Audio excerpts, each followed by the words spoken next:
সবাইকে আবারও শুভেচ্ছা জানিয়ে শুরু করছি আজকের ভিডিও। আপনারা স্ক্রিনে যে গাছটা দেখতে পাচ্ছেন এটা হচ্ছে জার্মান ঘাস। আপনারা জানেন যে এটা নিচু জায়গায় হয়, যেখানে পানি জমে থাকে এমন কোন জায়গায় এই ঘাসগুলো খুব ভালো ফলন হয়। তো আমাদেরও কিছু নিচু জায়গাতে ওই জার্মান ঘাসগুলো চাষ করা হচ্ছে।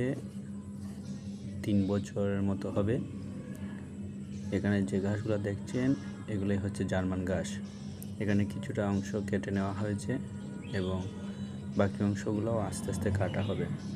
এখানে আপনারা দেখতে পাচ্ছেন যে নিচে অনেকটা অংশ ফেলে রাখা হয়েছে। এখানে কিছুদিন আগে আমাদের এখানে কয়েকদিন বন্যার পানি আসছিল। বন্যার পানি আসার কারণে ঘাসটাকে পানি এবং মাটির সাথে কিছুটা মিশিয়ে দিয়েছে, যার কারণে ঘাসের যে লম্বা নিচের যে লম্বা অংশটা তা অনেকটাই আসলে কাটা যায় না এবং গরুকে খাওয়ানো যায় না, এবং গরু এগুলো খায় না, যার কারণে ঘাসের উপযোগিতা অনেকটাই নষ্ট হয়ে গেছে।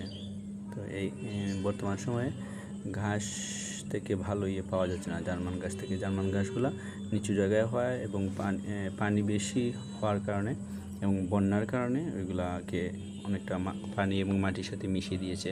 আপনারা স্ক্রিনে দেখতে পাচ্ছেন যে কাটা অংশের পরেও নিচে অনেকটা ঘাস রয়ে গেছে, যেটা আসলে ব্যবহার অনুপযোগী। এবং এখানে আমাদের পাশাপাশি কয়েকটা জমিতে ঘাস লাগানো আছে এবং এর পাশেরটাতেই লাগানো আছে হচ্ছে জারা ওয়ান, যেটা আমি আরেকটা ভিডিওতে দেখিয়েছি। জারা ওয়ানের চারা নাটোর থেকে এনে লাগিয়েছি এবং সেটা মাত্র কয়েকদিন হলো লাগিয়েছি। এখানে এই অংশটা দেখতে পাচ্ছেন কাটা হচ্ছে, এখানে কাটা হয়ে গেছে। এখানে অনেক ঘাস নষ্ট হয়ে গেছে। এই দেখেন স্ক্রিনে খুব ভালোভাবে দেখা যাচ্ছে, মনে হচ্ছে অনেকটা অংশ মানে রেখে কাটতে হয়। ওই নিচের অংশগুলা গরু খাবে না, নষ্ট করে দিয়েছে বন্যার পানির কারণে এগুলো নষ্ট হয়ে গেছে। তো এখানে ঘাসের উপযোগিতা অনেকটাই নষ্ট হয়ে গেছে।